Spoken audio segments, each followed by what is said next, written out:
अब की बार महायुति सरकार और अगली बार भाजपा सरकार।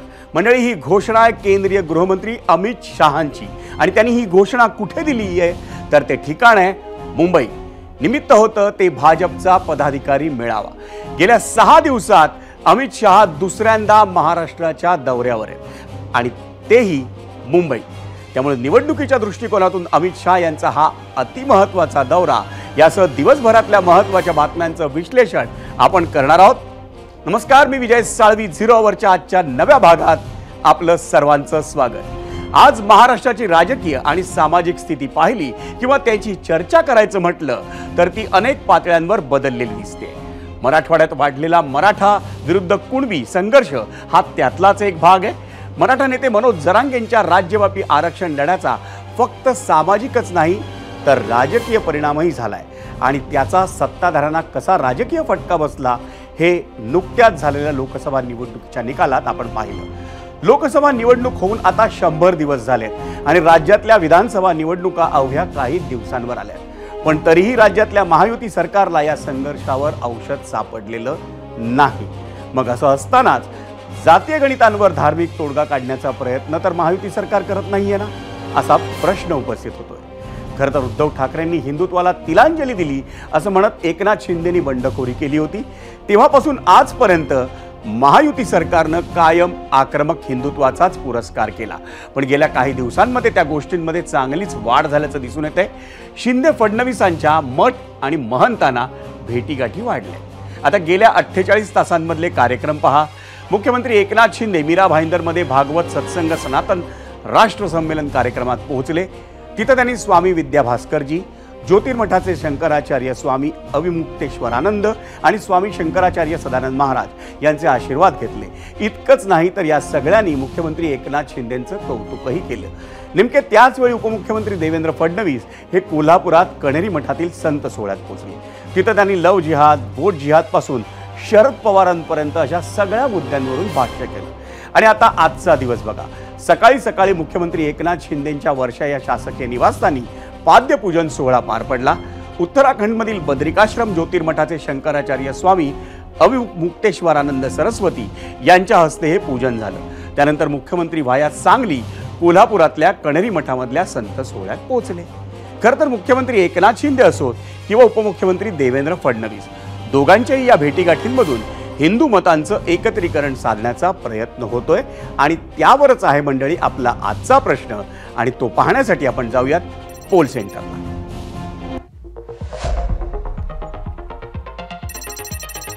आजचा प्रश्न काय आहे तर शिंदे फडणवीसांच्या मठ महंतांना भेटी, हिंदू मतांच्या एकत्रीकरणासाठी महायुतीला याचा फायदा होईल का?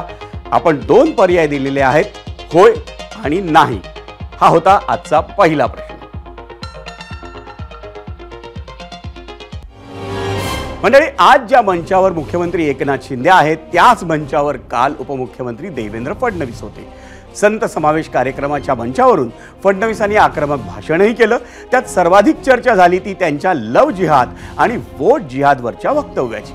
लव जिहादवरून आजवर बरंच राजकारण झालं। हिंदुत्ववादी संघटनांनी त्यासाठी कायदा करण्याची मागणीही केली। काही भाजप शासित राज्यांमध्ये तसे कायदेही झाले। धार्मिक ध्रुवीकरणासाठी लव जिहादचे दावे करण्यात येत असल्याचा आरोपही झाला, पण आता लव जिहादचा तब्बल 1 लाखांपेक्षा जास्त घटना झाल्याचा धक्कादायक दावा हा उपमुख्यमंत्री देवेंद्र फडणवीसांनी केलाय। इतकंच नाही तर लोकसभा निवडणुकीत 14 मतदारसंघात वोट जिहाद झाल्याचाही दावा फडणवीसांनी केलाय। पाहूयात ते नेमकं काय म्हणाले। एक काळ असा होता 10 वर्षापूर्वी जेव्हा लव जिहाद बद्दल बोललं जायचं तर आम्हाला देखील असं वाटायचं एखादी घटना आहे, ही काही जाणीवपूर्वक चाललेलं षडयंत्र नाहीये।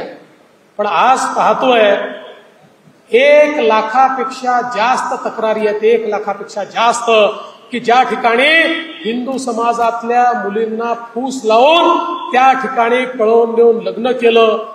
एखाद्या ठिकाणी 2 धर्मातल्या लोकांचं लग्न झालं, त्याला कोणाचा नकार असण्याचं कारण नाही आहे, पण यातल्या बहुतांश केसेसमध्ये खोटी आयडेंटिटी सांगायची, खोटं बोलून फसवायचं आणि लग्नानंतर 2-3 मुलं झाले की सोडून द्यायचं आणि मग पुन्हा नवीन लग्न करायचं। अशा प्रकारे जे वागतात हे लोक कुठल्या प्रेमातनं वागत नाहीयेत, हे ठरवून करतायत, हे षडयंत्र आहे, हे लव जिहाद आहे की ज्याच्या माध्यमातून आमच्या समाजातल्या मुलींना या ठिकाणी नासवण्याचं फसवण्याचं काम चाललेलं आहे. या निवडणुकीमध्ये आपण बघितलं कशा प्रकारे वोट जिहाद आपल्याला पाहायला मिळाला. वोट जिहाद काय अर्थ आहे वोट जिहादचा? वोट जिहादचा अर्थ आहे, एकच साधं उदाहरण सांगतो. धुळ्यासारखी जागा, ज्या जागेवर 6 विधानसभेपैकी 5 विधानसभेमध्ये 1,90,000 मतांनी पुढे असलेला उमेदवार केवळ मालेगाव मध्य या एकाच विधानसभेत 1,94,000 मतांनी मागे जातो आणि 4,000 मतांनी निवडणूक हारतो.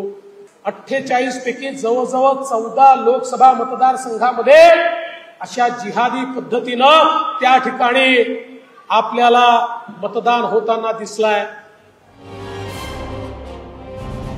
मंडळी, देवेंद्र फडणवीसांनी लोकसभा निवडणुकीच्या निकालावरून वोट जिहादचा उल्लेख करून महाविकास आघाडीला टोला हाणला. मग काँग्रेस प्रदेशाध्यक्ष नाना पटोले यांनी त्यावर पलटवारही केला. देवेंद्र फडणवीसांनी मतदारांची जाहीर माफी मागावी अशी मागणी नाना पटोलेंनी केली आहे. वोट जिहाद शब्द वापरून फडणवीसांनी समतेच्या मूल्यांचा अपमान केल्याचा आरोप पटोलेंनी केलाय. पाहूयात ते नेमकं काय म्हणाले. त्यांचं व्यक्तिगत मत नाही, ते गृहमंत्री म्हणून मांडतात आहे. शिवाजी महाराजांचा इतिहास आणि शिवाजी महाराजच त्यांना माहिती नाही. शिवाजी महाराजांच्या सैन्यामध्ये सुद्धा मुस्लिम होते. आता मुसलमानांना वोट जिहाद म्हणायचं असेल तर मग आता याच्यापेक्षा दुर्भाग्य काय? शाहू फुले आंबेडकरांचा महाराष्ट्र आहे. ज्या महाराष्ट्राने पूर्ण देशामध्ये समतेचा संदेश दिला, त्या महाराष्ट्रातला गृहमंत्री या पद्धतीचं वक्तव्य करत असेल ते महाराष्ट्रासाठी भूषणावं नाही आहे. त्यांनी जाहीर माफी मागावी या वाक्याची. आणि याच विषयावर आणखी सखोल चर्चेसाठी आपल्या सोबत असणार आहेत माजी खासदार किरीट सोमय्या, आणि त्यांच्याशी चर्चा करण्यासाठी आपण जाऊयात गेस्ट सेंटरला.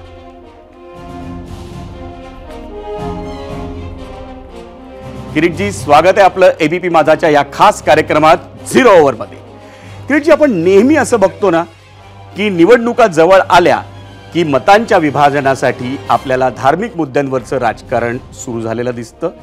आणि आताही ज्या पद्धतीची विधानं होताना दिसत आहेत त्याच्यामुळे विरोधकांकडनं असा आरोप होतोय की हे हिंदू मतांच्या एकत्रीकरणासाठी हा जो प्रयत्न आहे हा महायुतीकडनं सुरू झालेला आहे. आणि खास करून जर आपल्याला उदाहरण द्यायचं झालं तर फडणवीसांनी कोल्हापुरात केलेलं जे लव जिहादचं आहे की 1 लाखापेक्षा अधिक प्रकरणं असल्याचं त्यांचं म्हणणं आहे. किंबहुना तसा खळबळजनक दावा त्यांनी केलाय. आणि लोकसभेच्या निमित्तानं 14 मतदारसंघात वोट जिहाद झाल्याचा मुद्दा त्यांनी उपस्थित केलाय. तर हे वोट जिहाद नेमकं काय? लव जिहाद असो, लँड जिहाद असो, वोट जिहाद.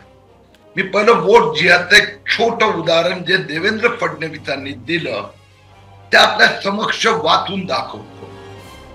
मालेगाव एका विधानसभेत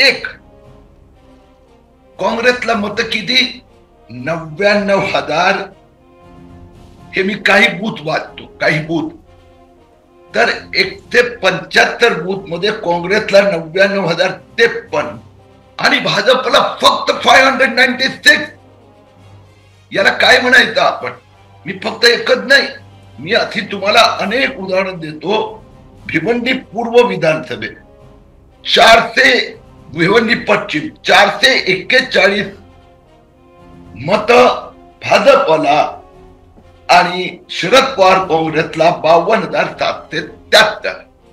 याला वोट जिहाद म्हणतात. मी एक अनेक विधानसभा पुढेचं जे उदाहरण दिलं देवेंद्र फडणवीस यांनी, त्या 10 विधानसभा 10 पैकी 5 मध्ये भाजप 1,90,000 पुढे आणि मालेगाव मध्ये 1,94,000 काँग्रेसला आणि भाजपला फक्त 1800 मत म्हणून 2,000 हारलो.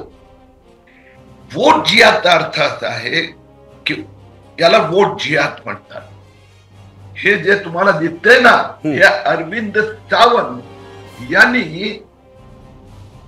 भेंडी बिजार मोहम्मद अली रोडवर भाषणं केली. काय भाषणं केली लोकसभेच्या निवडणुकीत? की त्यांनी भाषण केलं की मस्जिद के लिए डबल FSI. म्हणजे आपण असं समजायचं का लोकसभेच्या निवडणुकीत मवियाच्या उमेदवारांना जो अल्पसंख्याक समाजाकडून पाठिंबा मिळाला किंबहुना मतं मिळाली, त्यामुळे आता हिंदू मतांसाठी भाजपने हे मुद्दे उपरायला सुरुवात केली आहे. आणि आता तर असं दाखवलं जात आहे की मठ आणि महंताच्या गाठीभेटी वाढल्यात शिंदे आणि फडणवीसांकडून. आता असं आहे की हे ज्यांना जसं बोलायचं असेल ते, मी आपल्याला उदाहरण हे दिलं अरविंद सावंत, की ज्या अरविंद सावंतला त्या भेंडी बाजार आणि मुंबादेवी विधानसभेत मुंबादेवी परिसरात, माझ्याकडे आकडे जे आहे ना हे मी स्टॅटिस्टिक बोलतो, म्हणजे ज्या मुंबादेवी विधानसभेत अरविंद सावंतला 5,866 मतं मिळाली, मी 12 बूथचं म्हणतोय भेंडी बाजार, तिथे त्या 12 बूथ मध्ये गेल्या वेळी अरविंद सावंतला फक्त 71 मतं मिळाली. मी आपल्याला सांगितलं अरविंद सावंत उद्धव ठाकरेंनी भाषण केलं भेंडी बाजार मध्ये, हम मस्जिद को डबल FSI देंगे. आता धारावीचं उदाहरण घ्या तुम्ही, त्याला वोट जिहाद नाही म्हणायचं. वर्षा गायकवाड पासून अनिल देसाई सगळे धावत सुटले, 10,000 मुस्लिमांना गोळा केलं, जे अनधिकृत मस्जिद आहेत. याला मस्जिद कसं म्हणायचं? 3 वेगवेगळे तुकडे एक केले आणि बांधले अचानक, तर वोट जिहाद. आता लव जिहादचं उदाहरण देतो.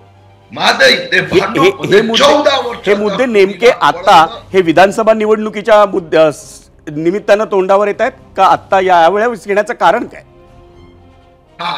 लव जिहाद गेले 3 वर्ष मी गावागावात फिरतोय.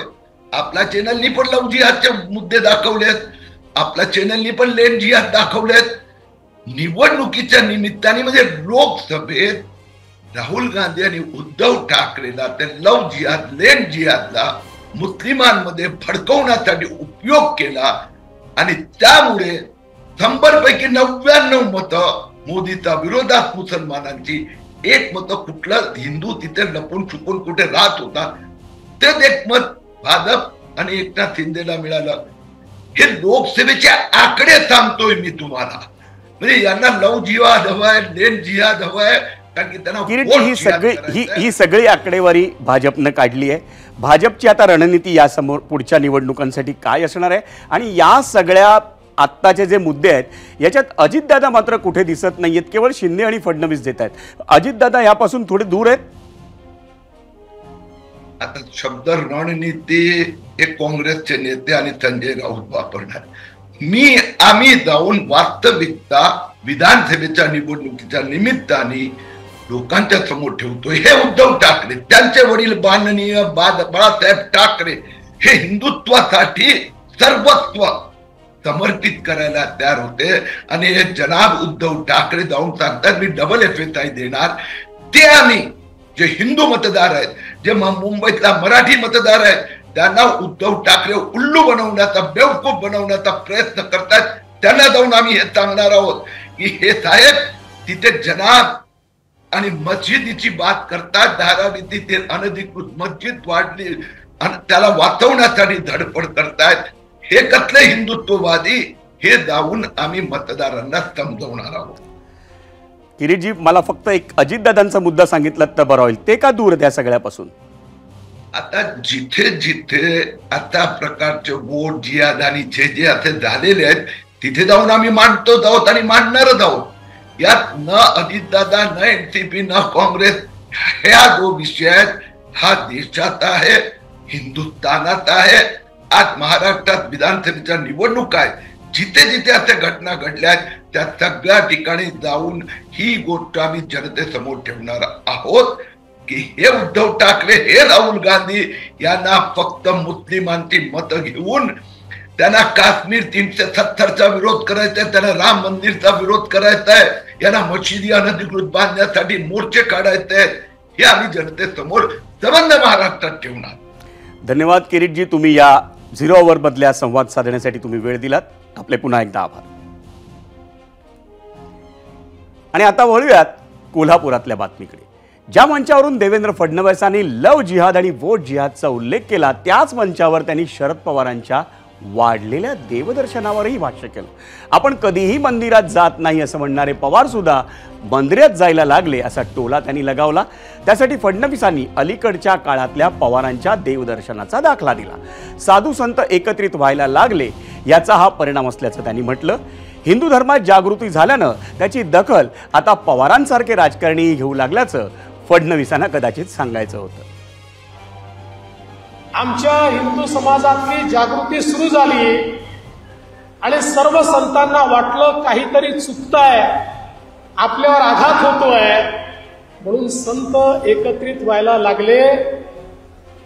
हा काही राजकीय मंच नाही आहे, पण तरी देखील आपल्या लक्षात आणून देतो की 50 वर्षाच्या राजकारणानंतर माननीय पवार साहेबांनी पण आध्यात्मिक आघाडी सुरू केली. ही ताकद तुमची आहे, ही आमची नाही आहे. जे असं म्हणायचे की आम्ही मंदिरातही जाणार नाही, ते आता मंदिरातही जायला लागले आणि माऊलीचं दर्शन घ्यायला लागले. विठू माऊलीचं नाव गजर करायला लागले. विठू माऊलीच्या त्या ठिकाणी वारीमध्येही 4 पावलं चालायला लागले. हा परिणाम तुमच्या संघटित शक्तीचा आहे. मंडळी, प्रत्येक राजकीय नेत्याचं, प्रत्येक राजकीय पक्षाचं वेगवेगळं म्हणणं असेल किंवा एक असेल, पण ते तुम्ही ऐकलेत. आणि आता वेळ झाली आहे आपल्या आजच्या प्रश्नावर तुम्ही दिलेल्या प्रतिक्रिया पाहण्यासाठी, आणि त्यासाठी जाऊयात मीडिया सेंटरला. आजचा प्रश्न होता, शिंदे फडणवीस यांच्या मठ महंतांना भेटी हिंदू मतांच्या एकत्रीकरणासाठी महायुतीला याचा फायदा होईल का? होय आणि नाही असे 2 पर्याय होते. यूट्यूबवर श्रीनिवास चाफेकर म्हणतायत, जनतेला भाकरी महत्वाची वाटते, एकही नेता महागाई बेरोजगारीवर बोलायला तयार नाही.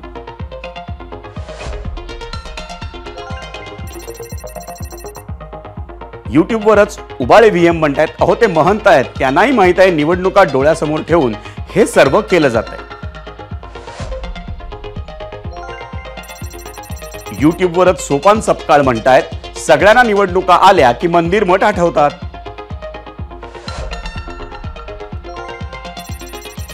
यूट्यूबवरच पाटील महाराज म्हणतायत, महायुतीला 100% फायदा होणार. यूट्यूबवर सुभाष सानप म्हणतायत, जेवढ्या जास्त प्रमाणात हिंदू मतांचं एकत्रीकरण करता येईल तेवढा महायुतीला जास्त प्रमाणात फायदा होईल. एक्सवर राजू थोरात म्हणतात, गोरगरीब मतदार हे बघत बसणार नाहीत, त्यांना खेळी कळतायत. एक्सवरच कल्याण वडमारे म्हणतात, हे राज्य राष्ट्र धर्मनिरपेक्ष आहे, याचं भान सर्व राजकारण्यांनी ठेवावं, लक्षात ठेवावं. फेसबुकवर सागर ननावरे म्हणतात, हिंदू मतांचं एकत्रीकरण करण्यासाठी प्रत्येक पक्षाला आधी मतदारांची मानसिकता समजून घ्यावी लागणार आहे. इंस्टाग्रामवर योगेश बाबर म्हणतात, फक्त मराठा आरक्षण द्या, मग कुणाला भेटायची गरज नाही.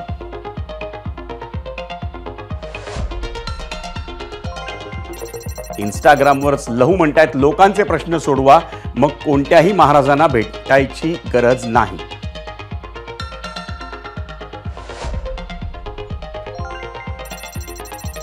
इंस्टाग्रामवरच विश्वास राजेवाडकर म्हणतात, आता जो विकास करेल तोच निवडून येईल, जनतेचं ठरलंय.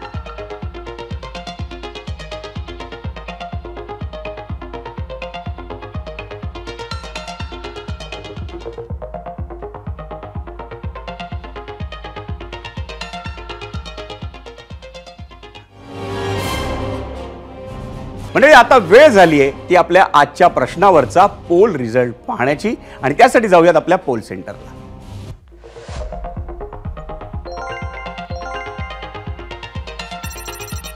यूट्यूबवर किती मतं आली तर 50,000,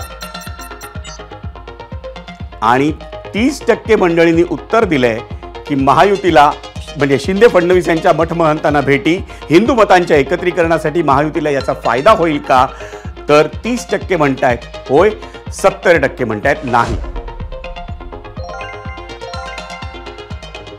एक्सवर याच प्रश्नाला 27% मंडळींनी होय असं उत्तर दिलंय, पण 72% म्हणतायत नाही.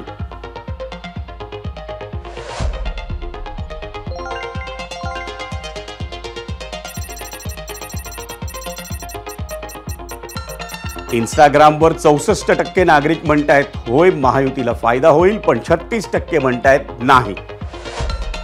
मंडळी, धर्मात राजकारण असू नये आणि राजकारणात धर्म आणू नये असं म्हणतात. हे खरं तर ऐकायला चांगलं वाटत असलं तरी गेल्या शेकडो वर्षांपासून धर्म आणि राजकारणाचा एकमेकांच्या हातात हात घालून प्रवास सुरू आहे. भारताची फाळणी ही धर्माच्याच आधारावर झाली होती, पण फाळणीनंतर मोठ्या प्रमाणावर मुस्लिमांनी भारतातच राहणं पसंत केलं आणि मग हळूहळू मुस्लिम वोट बँक जिकडे सत्ता तिकडे असं समीकरण उदयाला आलं. काँग्रेसला त्याचा दीर्घकाळ फायदाही मिळाला. या समीकरणाला शह देण्यासाठी 90च्या दशकात भाजपनं हिंदू अस्मितेला फुंकर घातली, काँग्रेसच्या मुस्लिम लांगुल चालनावर टीका केली, हिंदू म्हणून मतदार एकत्र आणला आणि राष्ट्रीय राजकारणात जमही बसवला. त्याला उत्तर म्हणून भाजप विरोधी पक्षांनी राज्यात जात अस्मितेला खतपाणी घातलं. राम मंदिरासाठी एकत्र आलेला हिंदू जातीपातीत अडकवला आणि लाभही मिळवला. महाराष्ट्रातही गेल्या 2-2.5 दशकांपासून जातीद्वेषाच्या राजकारणाला धार आली आहे. राजकीय पक्ष जात आणि धर्म यांचा वापर आपापल्या सोयीनं करत आले आहेत. त्यातच यंदा लोकसभा निवडणुकीत मुस्लिमांनी मोदींविरोधात स्ट्रॅटेजिक मतदान केलं. त्याला मराठा आंदोलकांचीही साथ मिळाली. बऱ्याच भागात दलित मतदानही महायुती विरोधात गेलं. त्यामुळे आगामी विधानसभा निवडणूक ही जातीपातीच्या मुद्द्यावर लढली जावी असा मवियाचा प्रयत्न राहील, तर ही निवडणूक जातीपेक्षा धर्माकडे नेण्याचा भाजपचा प्रयत्न असेल.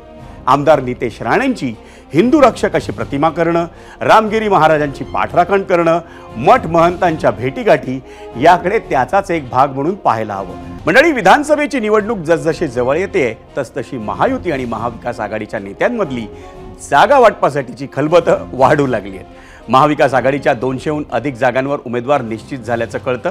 म्हणजेच अंदाजे 80 जागांवरचा तिढा अजूनही कायम आहे असं समजायचं का, असा प्रश्न उपस्थित होतो. लोकसभा निवडणुकीत सांगलीचा एक अपवाद जर वगळला तर जागा वाटप महाविकास आघाडीतलं शांतपणे पार पडलं आणि तसं मवियाला जमलं देखील होतं. तसंच महायुतीच्या बऱ्याच आधी त्यांनी आपले उमेदवारही जाहीर केले होते. त्याचा फायदा त्यांना अनेक ठिकाणी झाला, कारण तयारी करण्यासाठी उमेदवारांना पुरेसा वेळ मिळाला. दक्षिण मुंबई, उत्तर मध्य मुंबई, नाशिक, शिर्डी ही त्याची काही उदाहरणं आहेत. त्यामुळे आगामी विधानसभा निवडणुकीसाठी महायुतीचं लवकरात लवकर जागा वाटप पूर्ण करण्याचे प्रयत्न सुरू आहेत. अमित शहा त्यासाठीच आज पुन्हा महाराष्ट्र दौऱ्यावर आहेत. आज रात्री उशिरा ते मुख्यमंत्री एकनाथ शिंदे, उपमुख्यमंत्री देवेंद्र फडणवीस आणि उपमुख्यमंत्री अजित पवार यांच्यासोबत बैठक घेणार आहेत. लोकसभा निवडणुकीत महायुतीनं अनेक जागांवर घोळ घातला होता. नाशिक, ठाणे, दक्षिण मुंबई आणि उत्तर पश्चिम मुंबई ही त्याची काही उदाहरणं आहेत. त्यामुळे आगामी विधानसभा निवडणुकीत महायुती मागच्या चुका सुधारून वाद चव्हाट्यावर न येऊ देता जागा वाटप करणार ते पाहावं लागेल आणि त्यामध्ये अमित शहांची भूमिका महत्त्वाची असणार, यात तीळ मात्र शंका नाही. आणि यानंतर आपण पुढे जाऊयात की आजचा नेमका पुढचा प्रश्न काय हे जाणून घेण्यासाठी पोल सेंटर. विधानसभा निवडणुकीच्या जागा वाटपावरून कुणामध्ये जास्त मतभेद होतील असं वाटतं? महायुती का महाविकास आघाडी? हा आहे आपला आजचा दुसरा प्रश्न. मंडळी, निवडणूक कुठलीही असो ती प्राणपणानं लढायची ही मोदी शहांच्या भाजपची कार्यपद्धती आहे. त्याची प्रचिती आगामी विधानसभा निवडणुकीतही येते. देशाचे गृहमंत्री आणि भाजपचे क्रमांक 2चे नेते अमित शहा हे केवळ 7 दिवसांच्या अंतरानं दुसऱ्यांदा महाराष्ट्र दौऱ्यावर आले. मुंबई, ठाणे आणि उर्वरित कोकणातील जागांचा आढावा घेण्यासाठी त्यांनी आज दिवसभर भाजप नेते आणि पदाधिकाऱ्यांचे मेळावे घेतले. शक्ती कार्यकर्त्यांची प्रचिती आत्मविश्वासाची अशी या मेळाव्याची टॅगलाईन होती. मुंबईतील संवाद मेळाव्यात शहांसोबत त्यांचे मंत्रिमंडळातील सहकारी एस जयशंकर होते. तसंच उपमुख्यमंत्री देवेंद्र फडणवीस, भाजपचे केंद्रीय सहसंघटन मंत्री व्ही सतीश, प्रदेशाध्यक्ष चंद्रशेखर बावनकुळे, मुंबई भाजप अध्यक्ष आशिष शेलार यांच्यासह इतर नेते आणि पदाधिकारीही मेळाव्याला उपस्थित होते. शहांच्या या दौऱ्यामागे अनेक कारण आहेत. या निवडणुकीत मुंबईत उत्तम कामगिरी करून दाखवणं हे सोपं नसणार हे लोकसभा निवडणुकीच्या निकालानं त्यांना दाखवून दिलंय. उद्धव ठाकरेंच्या शिवसेनेनं मुंबईतील 6 पैकी लोकसभेच्या 3 जागा जिंकल्या. मुंबईची जनता ही लोकसभेसारखाच कौल आगामी विधानसभा निवडणुकीत देईल असा आमचा अजिबात दावा नाही, पण विश्लेषणापुरतं पाहिलं तर ठाकरेंना अपर हँड असण्याची शक्यता नाकारता येत नाही. अमित शहाही ते पक्क जाणून आहेत आणि म्हणूनच लोकसभेत जागा वाटप आणि प्रचार नियोजनात ज्या चुका झाल्या त्या विधानसभेत होऊ नयेत याची ते पुरेपूर काळजी घेणार. निदान भाजपचा तसा प्रयत्न असेल यात शंका नाही.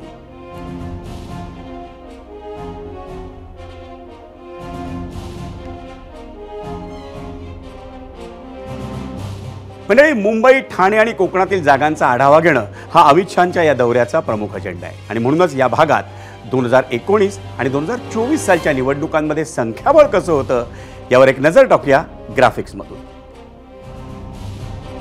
मुंबईतलं संख्याबळ लोकसभा निवडणुकीत 2024च्या महायुतीच्या 2 जागा आल्या तर मवियाच्या 4 जागा आल्या. मुंबईतलं संख्याबळ लोकसभा 2019 मध्ये काय होतं तर तेव्हाची शिवसेना म्हणजे मूळ शिवसेना आणि भाजप यांच्या मिळून 6 जागा आल्या होत्या मुंबईत आणि राष्ट्रवादी आणि काँग्रेस यांना दोघांनाही मिळून एकही जागा नव्हती.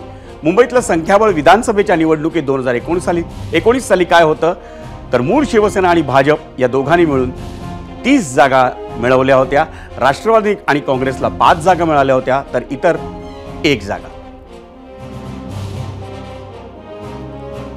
ठाणे कल्याण संख्याबळ काय होतं लोकसभा 2024 2 जागा या महायुतीला मिळाल्या, मवियाला एकही जागा मिळाली नव्हती.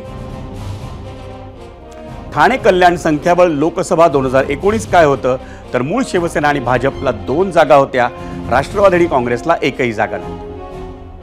ठाणे कल्याण संख्याबळ विधानसभा 2019 काय होतं तर शिवसेना आणि भाजप या दोन्ही पक्षांना मिळून 8 जागा होत्या, राष्ट्रवादी आणि काँग्रेसला एकच जागा होती आणि इतर पक्षांना मिळून 2 जागा होत्या. कोकणातलं संख्याबळ हे लोकसभा 2024 मधलं काय होतं तर महायुतीला 2 जागा मिळाल्या पण मवियाला एकही जागा मिळाली नव्हती. कोकणातलं संख्याबळ 2019 साली काय होतं तर शिवसेना आणि भाजपला मिळून 1 जागा होती आणि राष्ट्रवादी आणि काँग्रेसला 1 जागा होती.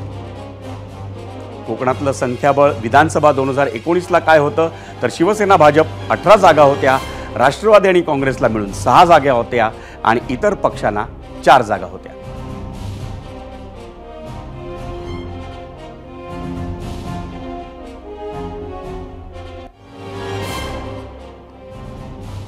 मंडळी, दादरमधील स्वामीनारायण मंदिरातील योगी सभागृह हे राजकीय दृष्ट्या ऐतिहासिक ठरू शकतं. याचं कारण म्हणजे या सभागृहात पदाधिकारी आणि कार्यकर्त्यांना मार्गदर्शन करताना अमित शहानी एक मोठं वक्तव्य केलं. यंदा म्हणजे 2024 साली महायुतीचं सरकार येणार पण 2029 साली भाजपचं स्वबळावर सरकार आणायचंय असं विधान त्यांनी कार्यकर्त्यांना उद्देशून केलं.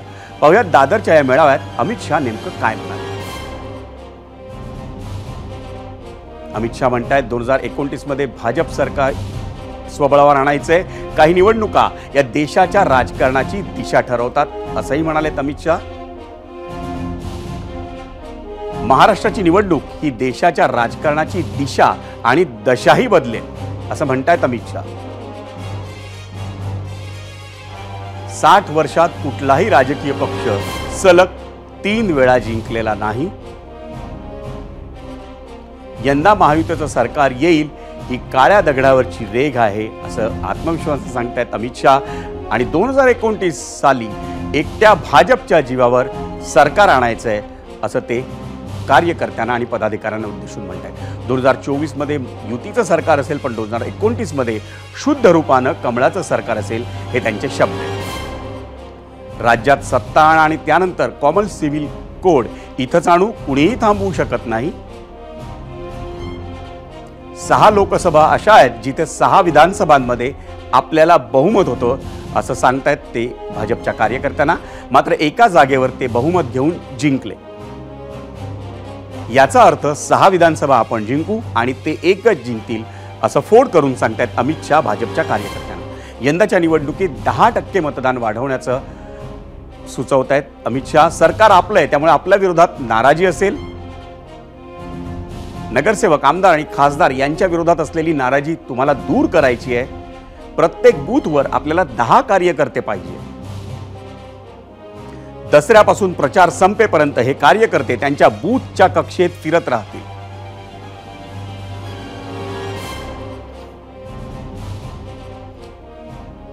आणि उपमुख्यमंत्री अजित पवारांनी शहांच्या या नाऱ्यावर एक वेगळी प्रतिक्रिया दिली. पाहूया दादा नेमकं काय म्हणाले. प्रत्येकाला आपला आपला पक्ष वाढवण्याचा अधिकार आहे. एका पक्षावर सरकार येऊ शकत नाही. 1985 नंतर जवळपास पुढच्या महिन्यात 40 वर्ष होतील त्या राज्यामध्ये एका पक्षाचं सरकार आलेलं नाही. इतर राज्याची परिस्थिती वेगळी आहे, महाराष्ट्राची पूर्णपणे परिस्थिती वेगळी आहे.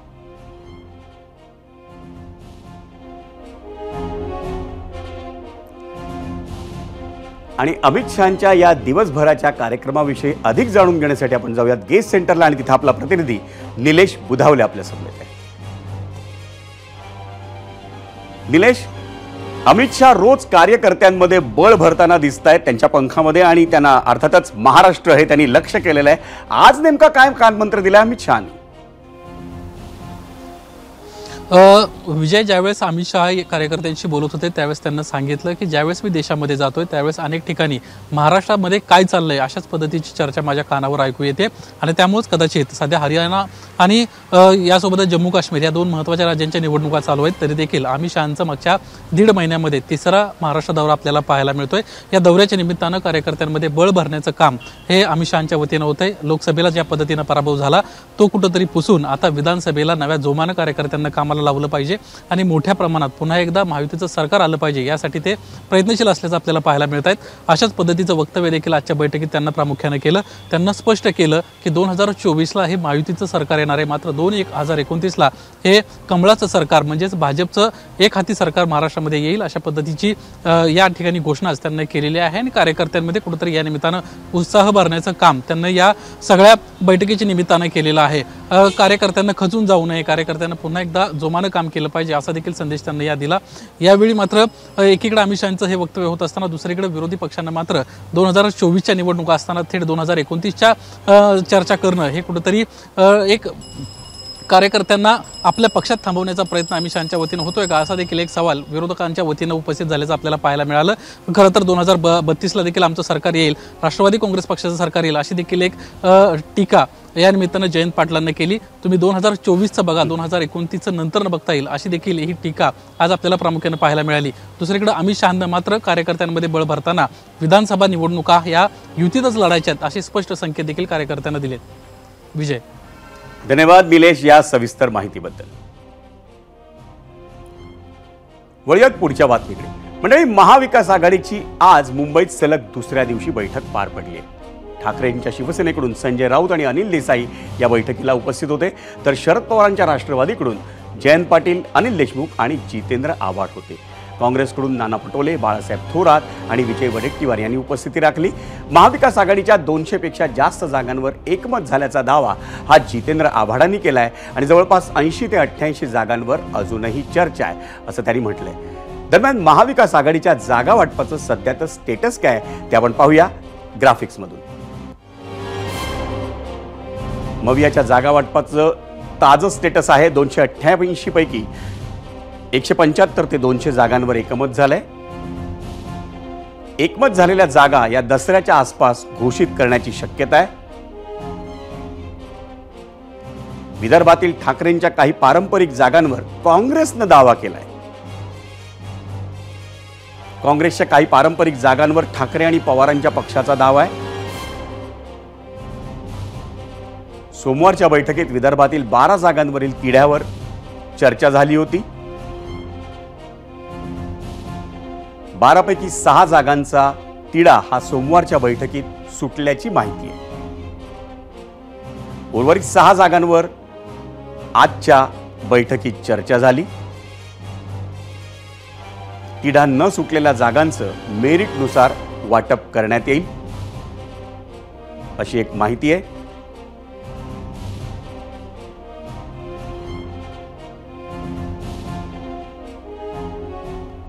मंडळी, आता वळूयात आजच्या आपल्या दुसऱ्या प्रश्नाकडे आणि त्यासाठी जाऊयात मीडिया सेंटरलाच. आणि आपला आजचा दुसरा प्रश्न काय होता तोही पाहूया. विधानसभा निवडणुकीच्या जागा वाटपावरून कुणामध्ये जास्त मतभेद होतील असं वाटतं. 2 पर्याय दिले होते, अर्थातच ते दोन्ही आपल्याला कल्पना आहे, महायुती आणि महाविकास आघाडी.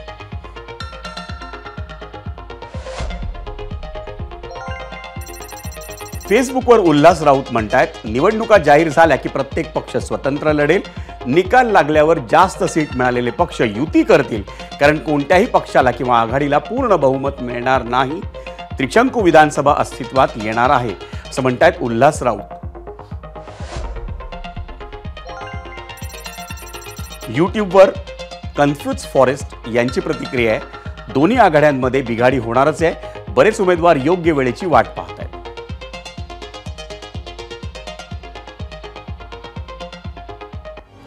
आणि प्रेक्षकांच्या प्रतिक्रिया पाहिल्यावर आपण जाऊयात पोल सेंटरला आणि पाहूयात आपल्या आजच्या दुसऱ्या प्रश्नावरती नेटकर यांनी काय प्रतिक्रिया दिली.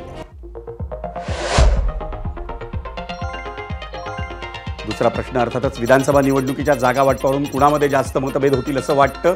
एकूण मतं आली आहेत 65,000. पर्याय महायुती आणि महाविकास आघाडी. 75% नागरिक म्हणतात महायुतीमध्ये मतभेद होतील आणि महाविकास आघाडीत 25%. एक्सवर याच प्रश्नाला उत्तर देताना 52% नागरिक म्हणतात महायुतीत मतभेद होतील, 48 नागरिक म्हणतात महाविकास आघाडी. इंस्टाग्रामवर 67 नागरिक म्हणतात महायुतीत मतभेद होतील आणि 33% नागरिक म्हणतात महाविकास आघाडी.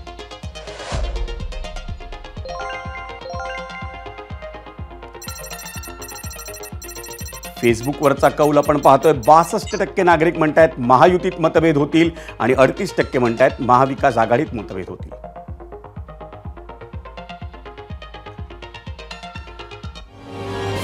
मंडळी, जागा वाटपावरील सत्राच्या शेवटाकडे आपण आलोय आणि जागांचं वाटप ही निवडणुकीच्या तयारीतली एक पायरी असते.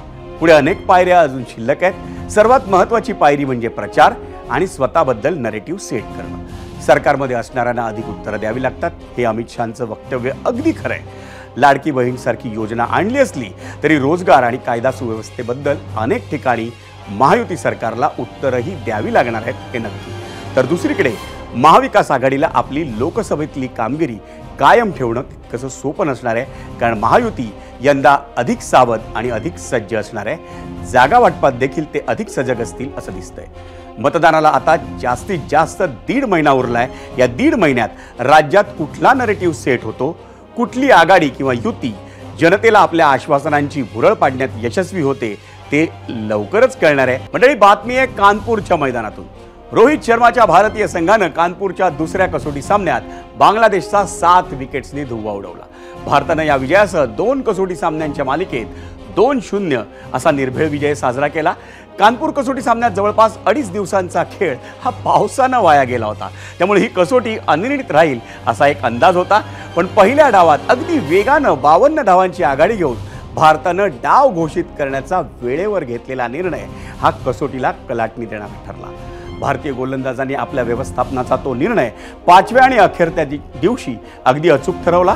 त्यांनी 4थ्या दिवशीच्या 2 बाद 26 धावांवरून बांगलादेशचा दुसरा डाव अवघ्या 146 धावात गुंडाळला. जसप्रीत बुमराह, रविचंद्रन अश्विन आणि रवींद्र जडेजानं प्रत्येकी 3 फलंदाजांना माघारी धाडलं. त्यामुळे भारतासमोर विजयासाठी अवघं 95 धावांचंच आव्हान होतं. यशस्वी जयस्वाल आणि विराट कोहलीनं तिसऱ्या विकेटसाठी 48 धावांची भागीदारी रचून भारताला विजयाच्या दिशेनं नेलं. यशस्वी जयस्वालनं 45 चेंडूत 8 चौकार आणि 1 षटकारासह 51 धावांची खेळी उभारली. विराट कोहलीनं 4 चौकारांसह नाबाद 29 धावांची खेळी करून भारताला विजय मिळवून दिला. तो विजय केवळ बांगलादेशवरचा नव्हता, तर तो वेळ आणि पावसावरही होता. त्यामुळे या विजयासाठी भारतीय संघाला शाबासकी देतानाच कसोटी दर्जाला साजेशी फलंदाजी आता लुप्त होत चालली आहे का, याचाही एक विचार मनात डोकावतोय. मंडळी, या बातमीसोबतच आजच्या 0 ओव्हरमध्ये इथंच थांबूया.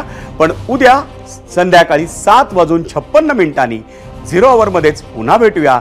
बातम्यांच्या अपडेटसाठी तुम्ही पाहत राहा एबीपी माझा. एबीपी माझा, उघडा डोळे बघा नीट.